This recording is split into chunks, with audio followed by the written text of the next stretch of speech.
মেয়ে অশ্লীল পোশাক পরবে, আপনার ছেলে অশ্লীল পোশাক পরবে, এই গুরুদেবদের ঠেকা বসছে নাকি? যদি আপনি প্রকৃত মা বাবা হন, আপনি সন্তান জন্ম দিলে যে সন্তান আপনার কমেন্ট মানবে না, আপনার শালীনতা বজায় রাখবে না, যে সন্তান আপনার বদনাম করবে, ওকে ত্যায্য পুত্র করে ঘোষণা দিয়ে দেবে। সনাতন ধর্মে কোনো অশ্লীল পোশাক পরা বৈধতা নয়। নারী রাস্তাঘাটে যাওয়া নিষেধ নাই, তবে যাবে তার অঙ্গভঙ্গিটাকে ঢেকে, যেন সে অশ্লীল পোশাক পরে রাস্তাঘাটে না যায়। এটাই সনাতনের বিধান। বলবে না, খাওয়া বন্ধ হয়ে যাবে তো রাক্ষসের রূপে, এজন্য ওরা বলবে না, আমাকে চেতাইছেন বইলেই যাও।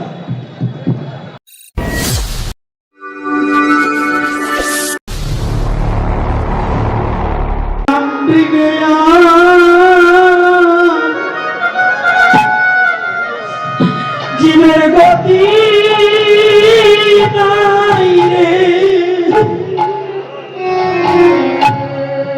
মধুর নাম বিনে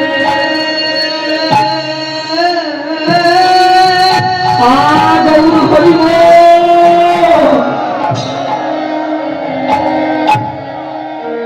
আরে গতি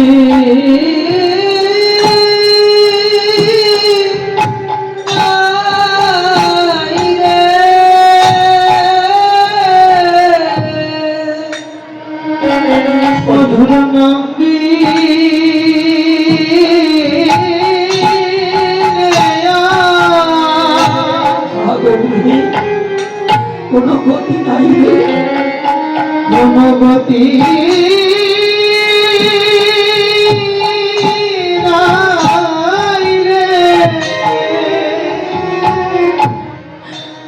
ওরে জীবের প্রাণ পাখি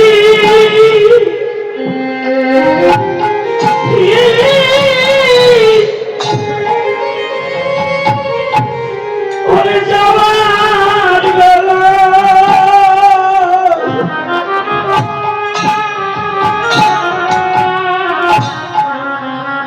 মধুর নাম নেয়া আর কোন গতি নাই রে,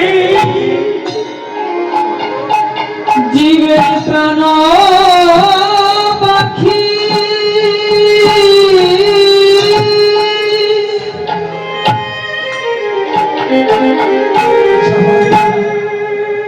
প্রাণ পাখি যাওয়ার বেলা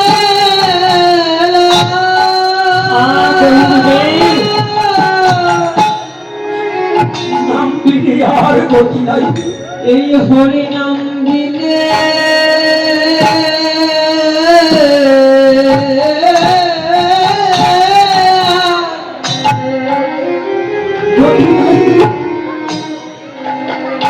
নাম বিনে আর গতি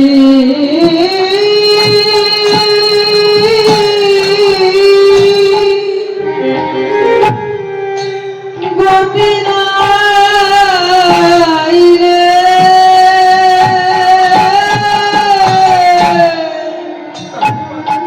জীবের প্রাণ পাখি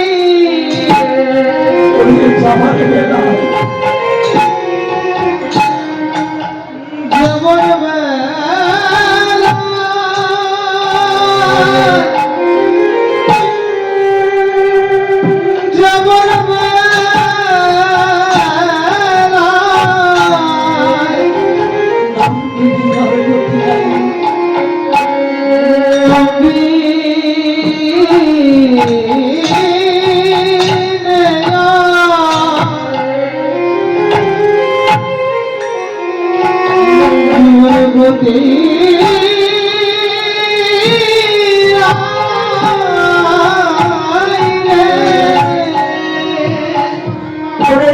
জীবের একা একা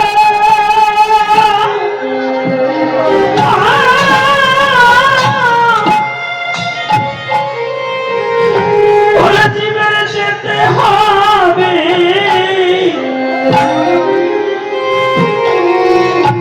সেদিন নাম বিনে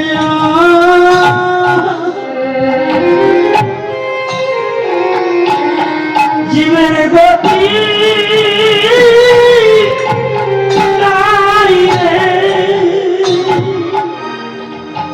যেদিন একা একা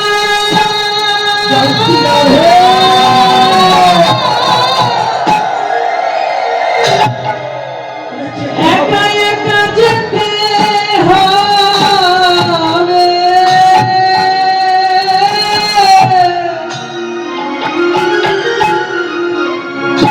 সেদিন মধুর হরিনাম বিনে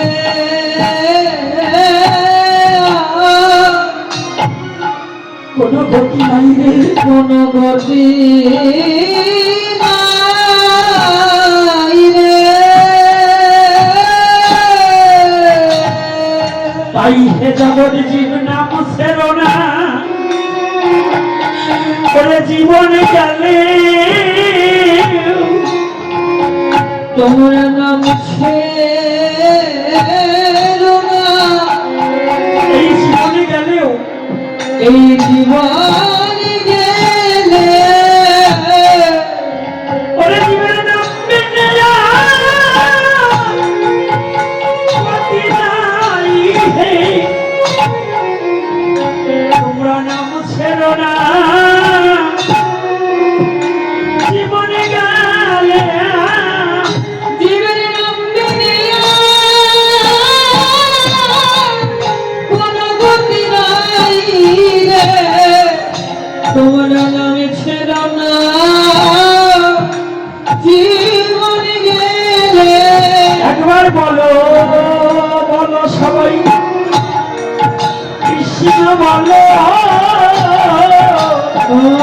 কৃষ্ণ বলো, এই মানব জীবন ধন্য ধন্য বলো, কৃষ্ণ বলো, মানব জন ধন্য মন, মন বলো, কৃষ্ণ বলো, বলো বলো কৃষ্ণ বলো, বলো বলো ধন্য বলো, বলো কৃষ্ণ বলো, বলো ধন্য বলো, বলো বলো কৃষ্ণ বলো, মানব জন ধন্য বলো, বলো বলো কৃষ্ণ বলো, মানব জন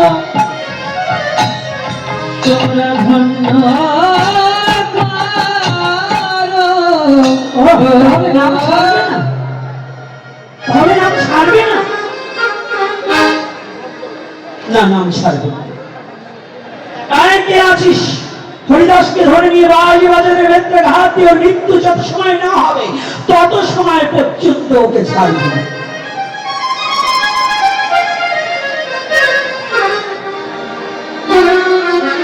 জানেন এ কথার কতগুলো তাৎপর্য। আয়নাল হককে পুড়িয়ে ফেলেছিল, তবু আয়নাল হক নাম বলেন, আর হরিদাস হরি নামকে ভুললেন না। 22 বছরে বেত্রাঘাত হরিদাস বললেন, খণ্ড খণ্ড করো দেহ যদি যায় প্রাণ, তথাপি না ছাড়বো বদনে এই মধুর হরিনাম। খণ্ড খণ্ড করে ফেলো, কোনো দুঃখ নেই, আমি বদন হইতে হরি নামকে কখনো ছাড়বো না। একে একে বাজারে বেত্রাঘাত হয়ে গেল, হরিদাস মরছে না। হরিদাস যেন প্রেমানন্দে বাহু তুলে নাম করছে, হরে কৃষ্ণ হরে কৃষ্ণ, কৃষ্ণ কৃষ্ণ হরে হরে, হরে রাম হরে রাম, রাম রাম হরে হরে। হরে কৃষ্ণ কৃষ্ণ কৃষ্ণ হরে হরে, হরে রাম রাম রাম হরে হরে। হরে কৃষ্ণ কৃষ্ণ কৃষ্ণ হরে হরে, হরে রাম রাম রাম হরে হরে। হরিদাস নাম করছে আর বাজারে বেত্রাঘাত হচ্ছে। প্রায় যারা সবাই বললেন, একে হরিদাস তুমি মরছো না কেন? হরিদাস তুমি না মরলে যে কাজী সাধু নাম বলে আজকে শুনুন। আমি সাধু নাম শুনছেন, তিলক করছি, মালা নিচ্ছি, আমি বড় সাধু হয়ে গেছি। উপায় নেই, কাপড় করছি, পিছনে শিখা রাখছি, 13 দিন ধরে নিরামিষ খাচ্ছি, আমার কাপড়ের চোখে গ্রামে কেউ দেখতে পারে না। সাধু কারে বলে একটু শুনুন। ও, আমি না মরলে তোমাদের বরদান হবে? বলছে হ্যাঁ। বলছে তাহলে ভাই আমাকে এভাবে মারতে পারবে না। বলছে কি, তোমরা আমার সাথে হরি নাম করো, তাহলে আমি নামে মরে যাও। হরিদাস বোঝেন তো? এইবার হরিদাসের উদ্দেশ্য তোদেরও নাম করাবো, ফলে বলে কলে কৌশলে যেভাবে পারি তোদের নাম করাবোই। এইবার পেয়েদারা প্রাণীর ভয় ওকে মারছে আর বলছে হরে কৃষ্ণ কৃষ্ণ কৃষ্ণ হরে হরে, হরে রাম রাম রাম হরে হরে। হরে কৃষ্ণ কৃষ্ণ কৃষ্ণ হরে হরে, হরে রাম রাম রাম হরে হরে। হরে কৃষ্ণ কৃষ্ণ কৃষ্ণ হরে হরে, হরে রাম রাম রাম হরে হরে। যখন তারা মারছে, হরিদাস নাম শ্রবণ করে নামে বাহ্যক জ্ঞান হারিয়ে মরার মতো হয়ে গেছে। এইবার হরিদাস প্রতিপালিত হয়েছে মুসলমানের ঘরে। হরিদাসের জন্ম হিন্দুর ঘরে, ব্রাহ্মণের ছেলে ছিল, আর প্রতিপালিত হয়েছে মুসলমানের ঘরে। হিংসাটা কি জানেন? ওই হরিদাস ছোট ছিল, ওর মা বাবা যখন মারা যায়, বাবা যখন মারা যায়, মাকে জোর করে ধরে ওই চিতার উপরে পুড়িয়ে ফেলা। এই সতীদাহ প্রথা আগেও ছিল না। পিতা যুগে যদি থাকতো, দশরথের 3 জন স্ত্রী, দশরথ মারা গেল, ওর একটারও পড়েছিল? এই পড়েছে। যারা জ্ঞানীজন গুণীজন আছেন, আজকে একেবারে গোপন ঘরের কথা দুটো কোপ মারিয়ে দিয়ে যাবো, আর আসেন বা না আসেন, আর মারেন আর না মারেন, দুটো গোপন ঘরের কথা কোপ না মারিয়ে যাবো না। আরে বাবা, এখানে তোর বউ কোথায়? আমিও তো খুঁজি তাই। এখানে প্রশ্ন করছে, সাপ করে জল নেয় না, এ বিষয়ে কঠোর হুঁশিয়ারি দেন। এ আমি দেবো কেন? সারা বছর চান্দা নেয় আপনাকে গুরুদেব, যে গুরুদেব কানে ফিস দিয়েছে, ওরা বলতে পারে না? হ্যাঁ, যে গুরুদেব আপনার দীক্ষা দিয়েছে, ওই প্রস্রাব করে আপদ হয় কি না হয় তাই দেখেন। তাই অর্থাৎ যে সদ্গুরু দীক্ষা দেওয়ার আগে বলবে প্রস্রাব করে জল ব্যবহার করবে, পায়খানার কাপড় ছাড়বে, যদি ইয়া না করো তাহলে আমার কাছে আইসো না। সনাতন ধর্মে বাহ্যক ক্রিয়ায় হরিভক্তি বিলাসে লেখা আছে, দিনে কোন মুখে প্রস্রাব করবে, রাতে কোন মুখে প্রস্রাব পায়খানা করবে, লেখা আছে না পণ্ডিত মশাই? পণ্ডিত ওই দুই পাশে হয়েছে, দেখছেন কেসিও আছে, ওরাও পণ্ডিত এটাও পণ্ডিত। এই পণ্ডিত তো লাফালাফি চোটে, আমি বলে এই পণ্ডিত কটা জন্মাইনি আগে দিই, ওই পণ্ডিতের ভিতর কি আছে? তাহলে এই যে আপনারা আমাকে দিয়ে বলাতে চান, যারা গ্রামে যজন যাজন করে, যারা গ্রামে গুরুগিরি করে, তারা বলবে না? প্রশ্ন আসলে এই প্রশ্ন ধরবো না, প্রশ্ন উত্তর সব চলবে না। একটা প্রশ্নতে 5,000 করে টাকা দিতে হবে, তাই উত্তর দেবো না, দেবো না। কানে দেবে 20 বছর গেলে চান্দা দিস আর আমারে খাটাই মারবেন কেন? একটু কায়দা আছে শুনুন। প্রস্রাব করে যারা জল ব্যবহার করে না মনুষ্য বলে, তারা তো মানুষের মধ্যেই পড়ে না, তো পশুর আচরণই রয়ে গেছে। মুসলমান ধর্ম, সনাতন ধর্মের নিয়ম কি জানেন? ইসলামে ঢিলাকুলুপ করা।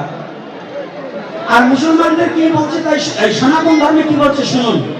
প্রস্রাব পায়খানা করে নারী কিংবা পুরুষ জল ব্যবহার করিতে হবে। জল না পেলে কাপড়, টুকরা কাপড়, তাহা যদি না হয় টিস্যু পেপার, তাহা যদি না হয় ঢিল, ওই মুসলমানের মধ্যে একটা ঢিল ব্যবহার করলেও করতে হবে। এটা আমাদের সনাতন ধর্মের বৈধতা এবং বাধ্যতামূলক করা নিয়ম আছে। কি কষ্ট হচ্ছে না? হ্যাঁ, এটা বলা যাবে না? আমি কিন্তু বলছি না, আপনারা বলতে বলছেন তাই বলছি। আর এই পুজোর সময় অশ্লীল কাপড় পরে এ বিষয়ে বলেন। এ বলবো কেন, যারা ছেলে মেয়ে জন্ম দিয়েছেন সেই মা বাবা কতটুকু সচেতন যে আপনার মেয়ে অশ্লীল পোশাক পরবে, আপনার ছেলে অশ্লীল পোশাক পরবে, এই গুরুদেবদের ঠেকা বসছে নাকি? যদি আপনি প্রকৃত মা বাবা হন, আপনি সন্তান জন্ম দিলে যে সন্তান আপনার কমেন্ট মানবে না, আপনার শালীনতা বজায় রাখবে না, যে সন্তান আপনার বদনাম করবে, ওকে ত্যায্য পুত্র করে ঘোষণা দিয়ে দেবে। সনাতন ধর্মে কোনো অশ্লীল পোশাক পরা বৈধতা নয়। নারী রাস্তাঘাটে যাওয়া নিষেধ নাই, তবে যাবে তার অঙ্গভঙ্গিটাকে ঢেকে, যেন সে অশ্লীল পোশাক পরে রাস্তাঘাটে না যায়, এটাই সনাতনের বিধান। বলবে না, খাওয়া বন্ধ হয়ে যাবে তো রাক্ষসে ঘুরবে, এজন্য ওরা বলবে না, আমাকে চেতাইছেন বইলেই যাও, আর আনেন বা না আনেন কোনো আপত্তি নাই, একদিন যখন আসছে একটু ঘামাইয়ে যাব, কি বলা যাবে কিনা? হ্যাঁ, রাজি আছেন তো? রাজি থাকলে এক চাপুন।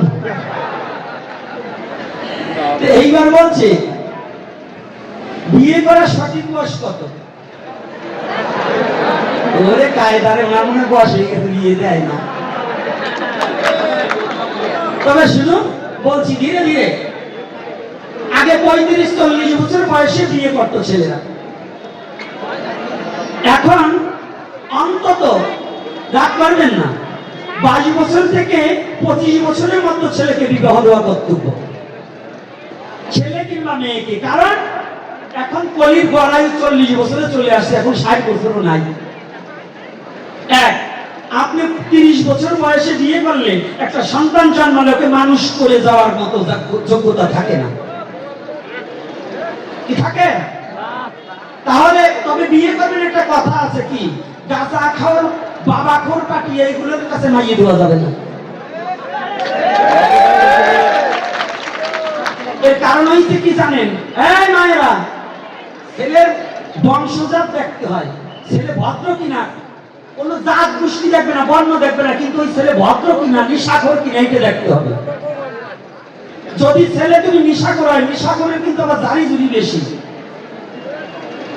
হ্যাঁ, ও বিরিতির বাজার ভালো না, আইছে গান গাবো না, ও সে ধুম চলেছে বেচা কিনা নকল কারখানায়, বিরিতির বাজার ভালো নয়, ও বিরিতির বাজার ভালো নয়। গাবো না, বাউলের আসুন না।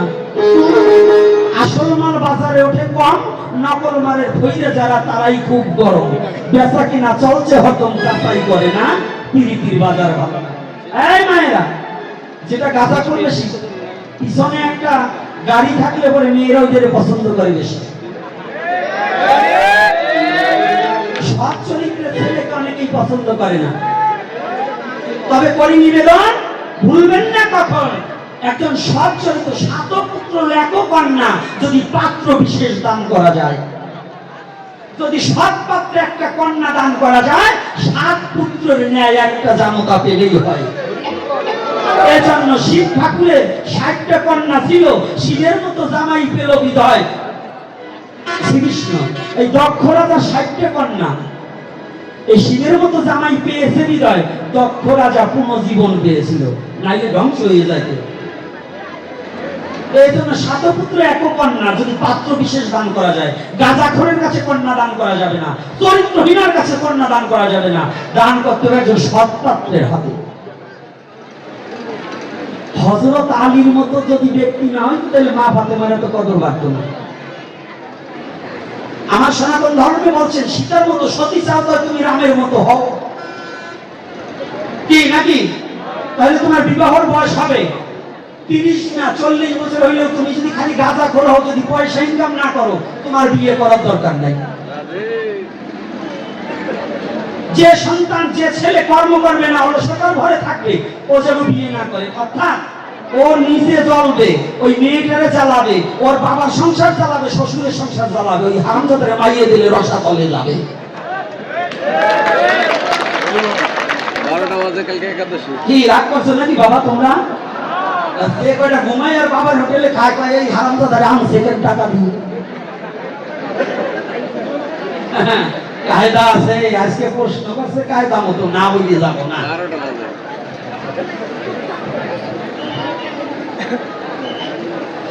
আমাদের পরহিংসা দেশি কেউ সাধু হলে তিলকমালা পড়লে কেউ আবার হ্যাঁ মস্করা করে তাই তো টোন কাটে তাই না এটা হবে কেন জানেন এটা যারা সাধু সেজেছেন সাধুকে যারা হিংসা করে নিন্দা করে কটু কথা বলে সাধুর কিচ্ছু আসে যায় না শুনুন এই রাস্তা দিয়ে হাঁটলে পরে রাত্রে কুকুরে ডাকে না ডাকে কিনা তাই বলে কি ওই পথ দিয়ে লোক চলা বন্ধ করে ওই রাস্তা দিয়ে লোক হাঁটে না তো সাধু সাধলে যারা সাধুকে হিংসা করে ওরা জানবে পথের কুকুরের ন্যায় কুকুরের ডাকে যেমন পথিক পথ চলা বন্ধ করে না সাধু পরনিন্দায় তার ধর্ম বর্জন করবে না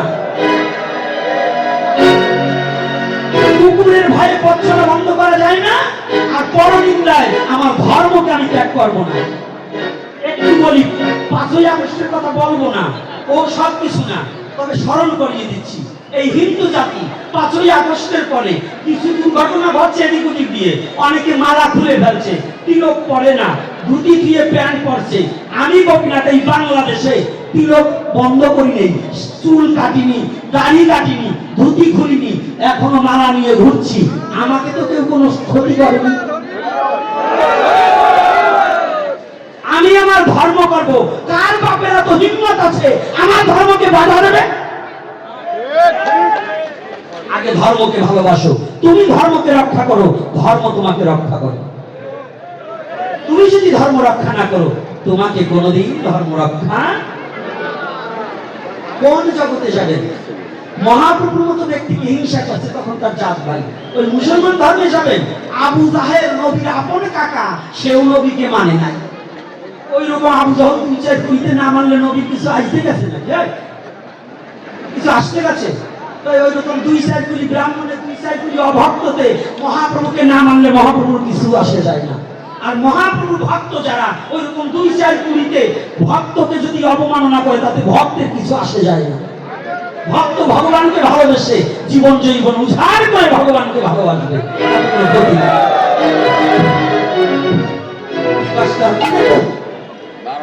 আলোচনা সভা দিচ্ছেন তো এই জন্যই বলছি এইবার বলছে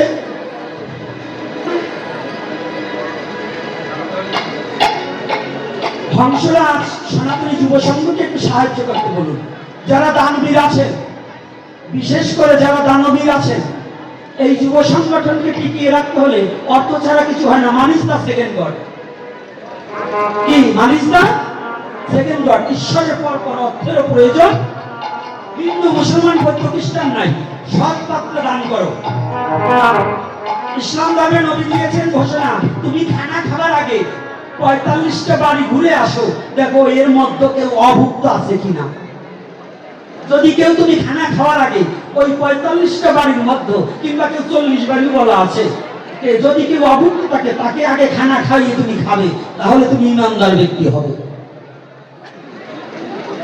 সনাতন ধর্মের নিয়ম করেছে তুমি যদি তোমার বাড়ির পাশে আমাদের এই বাংলাদেশের একজন আন্তর্জাতিক খ্যাতি সম্পন্ন গুরুদেব ভবতারণ সেবা সংঘের প্রতিষ্ঠাতা আচার্য শ্রীপদ নন্দদুলাল গোস্বামী মহাশয় তিনি লিখলেন তার বাড়িতে তোমার পাশের বাড়ির আত্মনাদ যদি তোমার কর্ণে না যায় তুমি বৃন্দাবনের বংশীধ্বনি কেমন করে শুনবে শোনা যাবে তোমার পাশের বাড়ির দুঃখী জনার কাতর কণ্ঠের চিৎকার যদি তোমার কানে না যায় তাহলে তুমি ভগবানের বাঁশি বাজাচ্ছে আজও বাজে আজও বৃন্দাবনে বাঁশি বাজে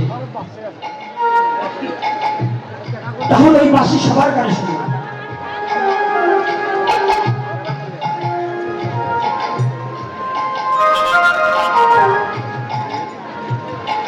তাহলে যদি তুমি ক্ষুধার্ত ব্যক্তি ক্ষুধা নিবারণ না করতে পারো আর এক জায়গা দিয়ে মন্দির করে দিয়ে ওই মন্দিরে ভগবান থাকে না ভগবান মানুষের মধ্যে থাকে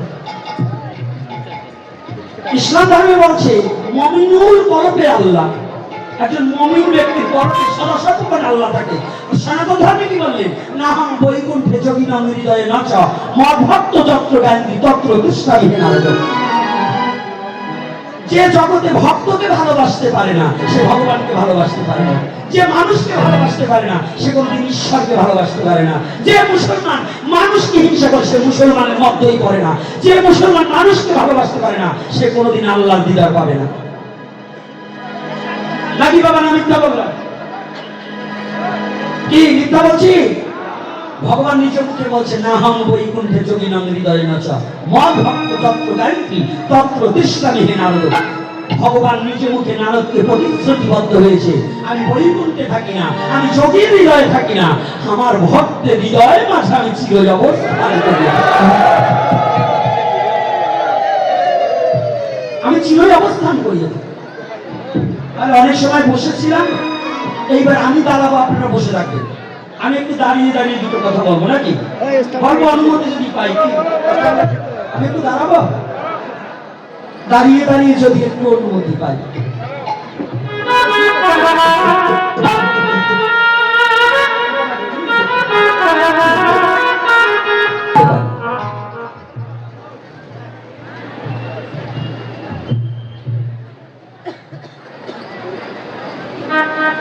লেখছে পরম্পরা করলে গুরু কি? ছেলে পরম্পরা আছে, গুরু পরম্পরা দেশে নাই, খুব কম। গুরুর ছেলে গুরু হবে, এটা ছেলে পরম্পরা। আর গুরু পরম্পরা হতে হলে গুরুদেব যাকে মন্ত্র দেবে তার শিষ্য তার আমার ছেলেকে মন্ত্র দিতে হবে, তাহলে এটা হয় গুরু পরম্পরা। অনেকের অবৈধ পরম্পরা আছে, বৈধ পরম্পরা জানতে হবে। অনেকের পরম্পরাই নাই, এ সম্বন্ধে জানতে হলে অন্যদিন, একদিনের এই আলোচনায় এত কিছু বলা যায় না। বিশেষ করে আপনাদের এখানকার ভক্তদের মন চঞ্চল, উঠানামা করে, আর হরি কথা না শুনে তাড়াতাড়ি আটা দেয় ঘরের ভিতরে, এই জন্য এত কথা বলা যাবে না। যে কথাগুলো শুনলে তাড়াতাড়ি কাজ হবে ওটা বলবো। গুরুবাদের কথা যদি বলতে চাই অনেকেই উঠে চলে যাবে, বিবাহ করতে পারবে কিনা। আমার ছাউলটা কিন্তু নষ্ট হয়ে গেছে। জানি তাই এইবার থাক বাবা, এখন মন গেছে যে এসেছে, কিন্তু আপনার শাশুড়িরে শুদ্ধ কিছু বলবার, এই জন্য আর ধরা করা করিলেন না।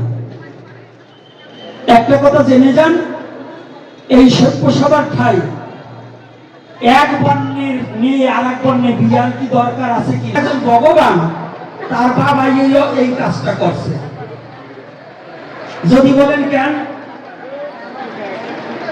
চতুর্বিংশ অবতারের মধ্যে ব্যাসদেব একজন অবতার, কি মৎস্যগন্ধা, সে কায়ের কন্যা, জেলের কন্যা, ধীবরের কন্যা। তাহলে ব্রাহ্মণ হয়ে, উৎকৃষ্ট ব্রাহ্মণ হয়ে ব্যাসদেবের জায়গার ব্রাহ্মণ এই দেশে কোনটা বড় রে?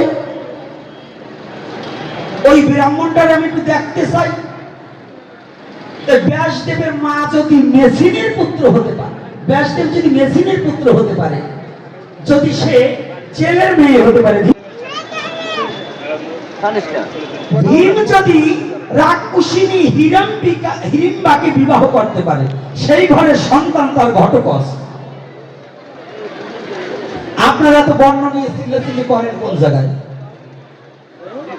একটা কথা জানিয়ে দিয়েছি, এই সনাতন ধর্মের মধ্যে যে বর্ণের ছেলে, যে বর্ণের মেয়ে যদি উপযুক্ত প্রাপ্ত বয়স হয়, আর শিক্ষিত হয়, আর যদি জ্ঞানী হয়, এবং দুজনের ভার দুজন বহন করতে পারে, যদি সেই বংশে, সেই বর্ণে যদি না মেনে নেয়, আমার সাথে দেখা করবে, আমি সরকারি মোতাবেকে বিবাহ দিয়ে আমি আমার জায়গায় তোমাদেরকে স্থান দেব।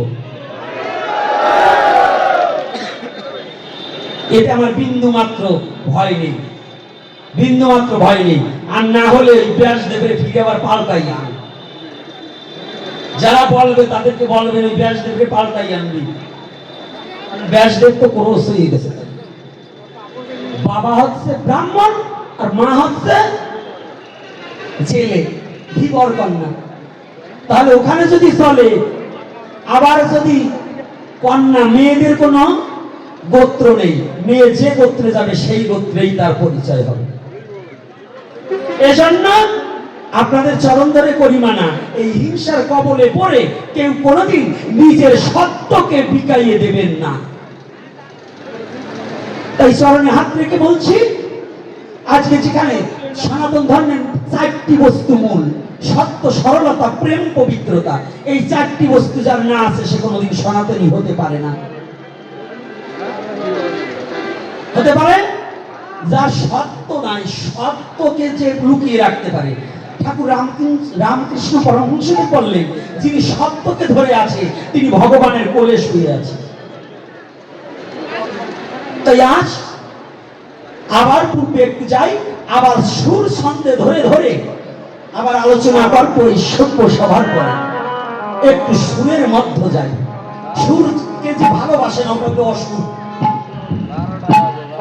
সুরকে যারা ভালোবাসে না তারা কি অসুর। তাই সুরেরও প্রয়োজন আছে। 4খানা বেদের মধ্যে সামবেদ, রাগ, রাগিনী, তাল, লয়, এটার মধ্য দিয়ে সামবেদ হয়। এজন্য আমাদের বেদেও তার সুরের কথা আছে, রাগ রাগানি যখন রয়। তাই এই জন্য হরিদাস জন্ম নিয়েছে ব্রাহ্মণের ঘরে, প্রতিপালিত হয়েছে মুসলমানের ঘরে। হরিদাস যখন ভাবাবেশে পাঠ্যজ্ঞান হারিয়ে মরার মতো হয়ে পড়েছে, এক গ্রুপ বলছেন ও মুসলমানের ঘরে প্রতিপালিত হয়েছে, ওকে কবর দে।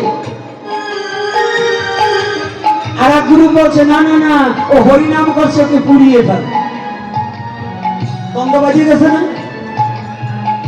এক গুরু বলে ওকে কবর দিয়ে আয়, আর এক গুরু কাঁধে করে শ্মশানে নিয়ে যায়।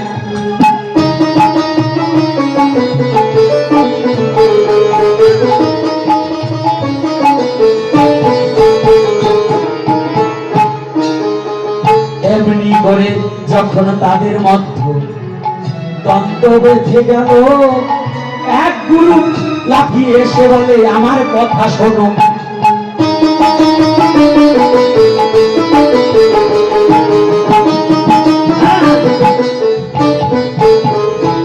আচ্ছা বলুন তো পক্ষ কয়টা? 2টা। মিথ্যা কথা, 3টা পক্ষ। বাদী পক্ষ, বিবাদী পক্ষ আর তৃতীয় পক্ষ।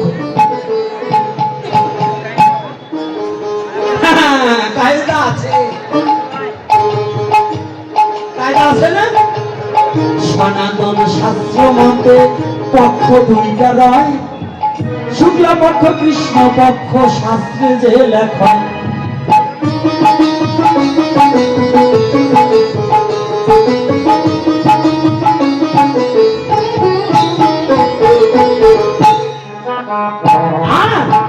লৌকিক আচরণে 3টি পক্ষ হয়, বাদী আর বিবাদী আর তৃতীয় পক্ষ নয়। তৃতীয় পক্ষ যারা তারা এসে ডেকে বলে পুরানো হবে না, মাটি দেওয়াও হবে না, ওরে ফেলে দাও গে জলে।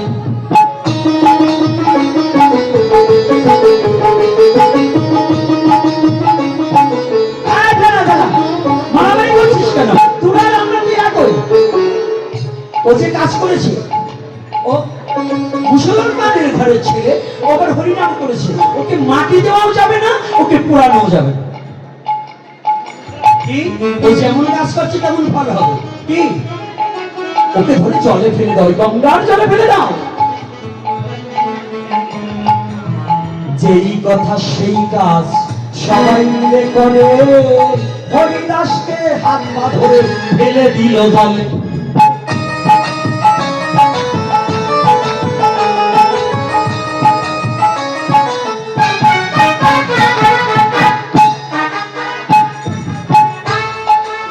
যখন জলে ফেলে দিলাম, হরিদাস মরে নাই কিন্তু মরার মতো ছিল। অন্যদিন নদীর স্রোত দক্ষিণেতে যায়, হরিদাসের তনু যখন পড়ল রইনা গঙ্গার গায়ে, হরিদাসের তনু তখন উজানিতে গেল, যেইখানেতে মহাপ্রভু হরি নাম করিল।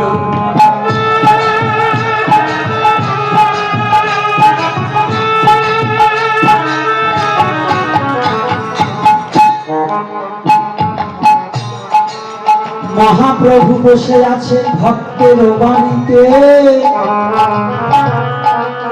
হঠাৎ করে এক ভক্ত গেল গঙ্গার ঘাটে। হঠাৎ করে হরিদাসকে দেখতে পেয়ে তারা গঙ্গা হতে পেয়ে যখন উপরে উঠালো, এক ভক্ত আছে কিনা মরে গেছে তাহা পরীক্ষা করিল। হঠাৎ করে শুনতে পেল যেন হরিদাসের বদনে হরিনাম হয়। অমনি তো চিৎকার করে একজন আর একজনকে বলে, এই দাঁড়া দাঁড়া, এই জীবিত আছে রে, মরে নাই।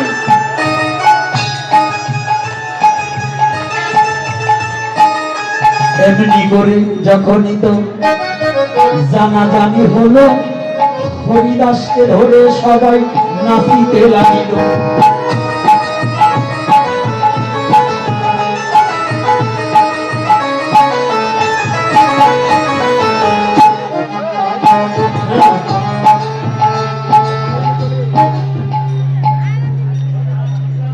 বাবা সাউন্ড ঠিক করতে হবে।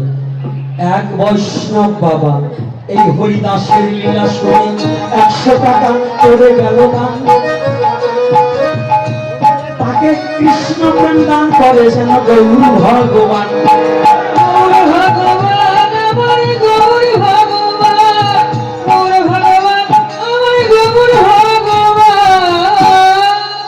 আরো 50 টাকা যেন কোন ভক্ত করে গেছে দান, তার দুর্বুদ্ধি দূর করে যেন গৌর ভগবান।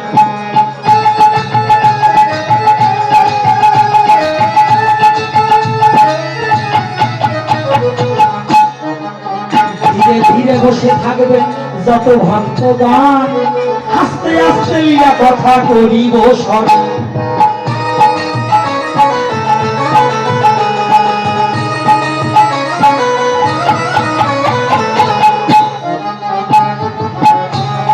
যখন সবাই হরিদাসকে ধরে নিয়ে ভিতর বাড়ি গেল, আস্তে আস্তে হরিদাসের জ্ঞান ফিরে এলো।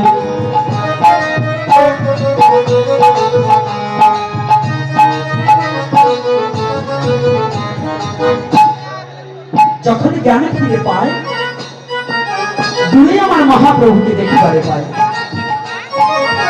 হরিদাস ভূলম্বিত হয়ে মহাপ্রভুকে প্রণাম করলেন। যখন মহাপ্রভুকে প্রণাম করে হরিদাস যখন পাশে গিয়েছে, পিছনে দেখতে পায় মহাপ্রভুর ওই কোমর অঙ্গ দিয়ে রুধির দ্বারা ধর ধর করে পড়ছে।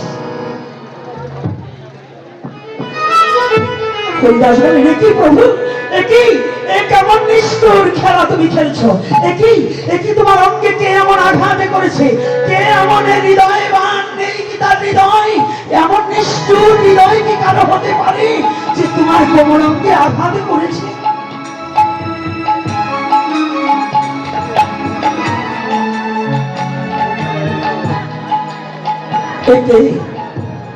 কে তোমাকে এমন আঘাত করেছে তুমি আমার কাছে বলো, আমি এখনই তার প্রাণ সংহার করে দেব। মহাপ্রভু বলছে, হরিদাস হরিদাস তুমি বসো বাবা, তুমি বসো। এটা আমার কোনো আঘাত নয়, এটা আমার ভক্তের দেওয়া উপহার আমার বিশ্ব দেশে।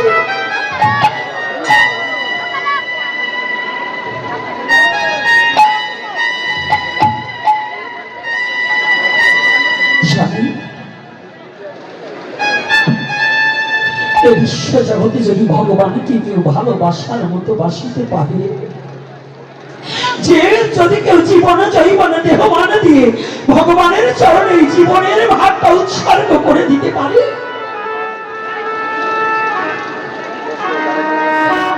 বিশ্ব জগতে যদি দেহের ভারটা কেউ ভগবানের চরণে দিতে পারে, ওই দেহটাকে ভগবান নিজেই রক্ষা করে। হরি বল হরি বল হরি বল। হরিদাসকে বলছে, এটা আমার ভক্তের দেওয়া উপহার। হরিদাস বলছে, কেমন উপহার, কে দিয়েছে এমন নিষ্ঠুর উপহার তোমাকে? তুমি একটিবার খুলে বলো, এমন নিষ্ঠুরতা কে? কে করেছে তোমাকে এমন নিষ্ঠুর উপহার দিয়েছে? মহাপ্রভু বলছে, হরিদাস, ও হরিদাস, যদি আমি বলি তুমি আমাকে এই উপহার দিয়েছ, আমি, হ্যাঁ হরিদাস, তুমি দিয়েছ, তুমি আমাকে দিয়েছ। হরিদাস, তুমি একটিবার সত্য কথা বলো তো, তোমাকে বাঁশবাজারে বেত্রাঘাত দিয়েছে, তুমি কি একটিবার ব্যথা পেয়েছো? না প্রভু, আমি তো কোনো ব্যথা পাইনি। হরিদাস, এ জগতে যেজন নামের মাঝে মরে যায়, যেজন নাম করে, তার দেহের ভার আমি গৌর হরি বয়ে থাকি। তাই তোমাকে যতবার আঘাত করেছে হরিবা,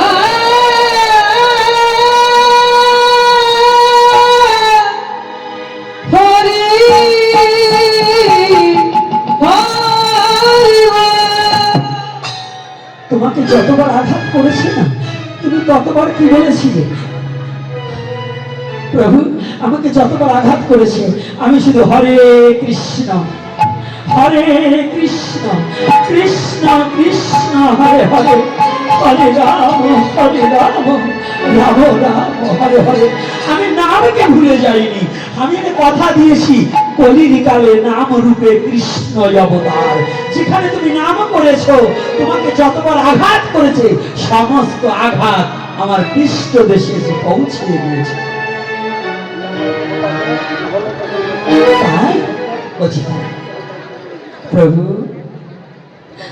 তুমি ভক্তাধীন ভগবান, আর জানলেন তুমি ভক্তের দেহের ভালো তুমি গ্রহণ করতে পারো। যে মার খেয়ে ভক্তের বোঝা বহন করে ভক্তের পৃষ্ঠদেশের মার যার পৃষ্ঠে ধারণ করতে পারে, তার মতো কি দয়াল বিশ্ব জগতে আর হয়? হয় বাবা, তার মতো বান্ধব কি বিশ্ব জগতে পাওয়া যায়? যায় কি? যায় না।